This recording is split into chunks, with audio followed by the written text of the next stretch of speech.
Ada kalanya, kenyataan terasa sempit, dan imajinasi menjadi pintu menuju kebebasan.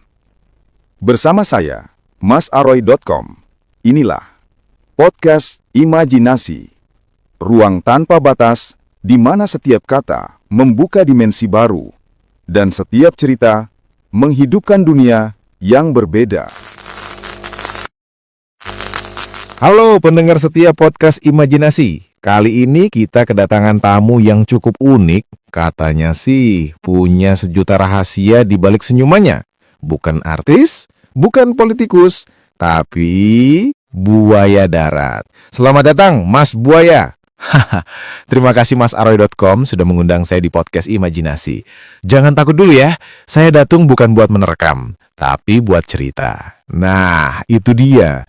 Banyak orang bilang senyuman buaya itu manis, tapi penuh jebakan. Sebenarnya apa sih rahasia di balik senyummu? Rahasia? Sederhana aja, Mas. Senyum saya itu ibarat kunci.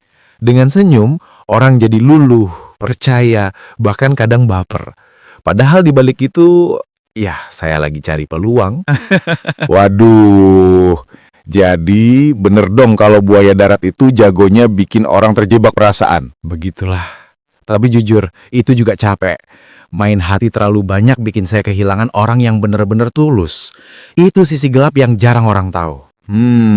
Berarti ada penyesalan juga ya? Betul. Senyum saya bisa bikin orang datang, tapi juga bisa bikin saya kehilangan. Makanya sekarang saya belajar, nggak semua hati boleh dipermainkan. Sekali aja salah langkah bisa nyakitin orang yang sebenarnya paling peduli. Wih, dalam juga ternyata filosofi senyum seorang buaya darat.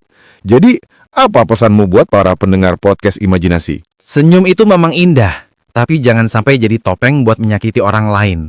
Lebih baik pakai senyum untuk menjaga, bukan menipu. Masya Allah, ternyata rahasia di balik senyuman buaya bukan sekadar rayuan, tapi juga pelajaran hidup. Terima kasih Mas Buaya sudah berbagi cerita. Buat pendengar, hati-hati ya sama senyum manis, karena kadang yang manis bisa menyakitkan. Sampai jumpa di episode berikutnya Podcast Imajinasi.